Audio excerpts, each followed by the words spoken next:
Main 3 points कह रहे हैं कि आपके एग्जाम के 100% पोस्टपोन होंगे। ये आपके एग्जाम जेईई मेंस का मार्च में नहीं होगा। हेलो एवरीवन, सो गाइस, आज के इस वीडियो में हम बात करने वाले हैं आईआईटी जेईई मेंस का एग्जाम क्या मार्च में होगा या मार्च के आगे फिर से डिले हो जाएगा। देखिए, हम पॉइंट्स के बेसिस पर सारी एनालिसिस करने वाले हैं और आप खुद क्लियर समझ पाओगे कि भाई आगे एग्जाम में क्या होने वाला है। तो देखिए बच्चों, सबसे पहले तो मैं आपको बताना चाहूँगा, ये जो आपका एग्जाम है मेंस का, उसकी जो ऑफिशियल डेट है वो तो कहती है कि भाई मार्च में एग्जाम आपका लिया जाएगा। लेकिन अगर हम आपसे स्थितियों की बात करें, जो ओमिक्रॉन के जो केसेस हैं वो लगातार बढ़ते जा रहे हैं और भारत में अलग अलग राज्यों में, अलग अलग शहरों में जो पाबंदियां हैं वो बढ़ाई जा रही हैं, जो रिस्ट्रिक्शंस हैं वो लगाए जा रहे हैं। अगर हम बात करें आईआईटी कानपुर की रिसर्च की, तो देखिए आईआईटी कानपुर की रिसर्च कहती है कि भाई मार्च में जो कोरोना के केसेस होंगे वो अपने पीक पॉइंट पे होंगे और जो कोरोना की थर्ड वेव है वो पूरी तरीके से आ चुकी होगी और पर डे लगभग 1.8 लाख केसेस पर डे आना क्या स्टार्ट हो जाएगा। अब देखिए, अगर हम इस स्थिति को देखें तो देखिए ऑब्वियस सी बात है कि भाई इस स्थिति में जो एग्जाम कराना है जेईई मेंस का वो क्या है, काफ़ी मुश्किल हो जाएगा।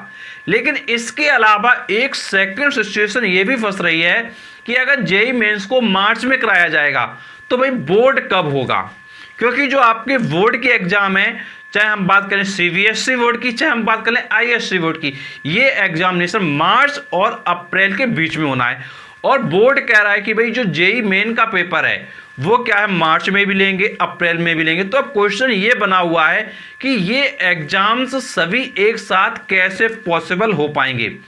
और इसी के रिगार्डिंग मुझे लगता है कि भाई अभी तक कोई भी ऑफिशियल नोटिफिकेशन जेईई मेंस का नहीं आया है, ना फॉर्म भरने की कोई डेट आई है।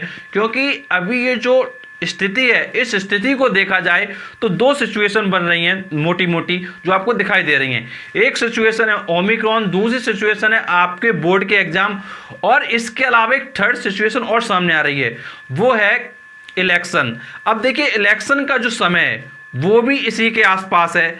अब ये जो सारी सिचुएशन है कि इलेक्शन भी होना है, इसके अलावा आपका ओमिक्रॉन भी हावी है, इसके अलावा आपका बोर्ड एग्जाम भी होना है, तो ये सिचुएशन आपस में क्या कॉन्ट्राडिक्ट हो रही हैं। अब जब सिचुएशन सारी कॉन्ट्राडिक्ट हो रही हैं तो फिर कैसे आपके एग्जाम मार्च में, अप्रैल में पॉसिबल हो पाएगा जेईई मेंस का, ये सबसे बड़ा क्वेश्चन मार्क बना हुआ है।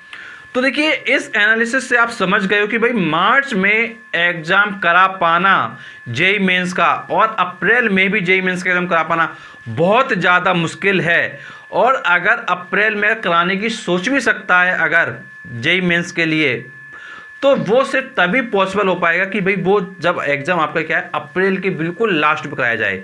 तो ये सिचुएशन क्या है, काफ़ी गंभीर है। तो ये तो देखिए क्लियर दिख रहा है कि भाई पेपर क्या आपका मार्च में ना होकर, डेफिनेट बात है 100% श्योरिटी सब कहा जा सकता है कि भाई ये एग्जाम डिले जरूर होना चाहिए।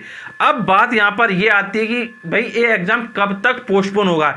ये आपका क्या एग्जाम सिर्फ अप्रैल तक ही पोस्टपोन होगा या ये एग्जाम आपका जुलाई तक भी पोस्टपोन हो सकता है।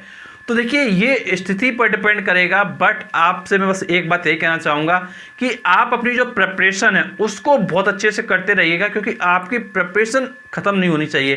क्योंकि अगर आप प्रिपरेशन अच्छे से नहीं करोगे और एग्जाम अगर विद इन टाइम हो गया, जो कि इम्पॉसिबल दिख रहा है, तो फिर आपको दिक्कत हो जाएगी। तो आप अपना जो प्रिपरेशन करें वो यही सोच के करें कि भाई आपका एग्ज़ाम क्या है मार्च में लिया जाएगा, जिससे कि आपका जो स्कोर है, जो आपका रिजल्ट है वो काफ़ी अच्छा आ सके। और ऐसे वीडियोस पाने के लिए जो भी लेटेस्ट अपडेट आते रहेंगे वो हमारे चैनल पर डालते रहेंगे। तो ऐसे वीडियोस आप पाने के लिए चैनल को जरूर सब्सक्राइब कर लें, नोटिफिकेशन दबा दें, क्योंकि हम आपके लिए शेड्यूल लाते रहते हैं। चलिए मिलते हैं आपसे नेक्स्ट वीडियो में, तब तक शुक्रिया।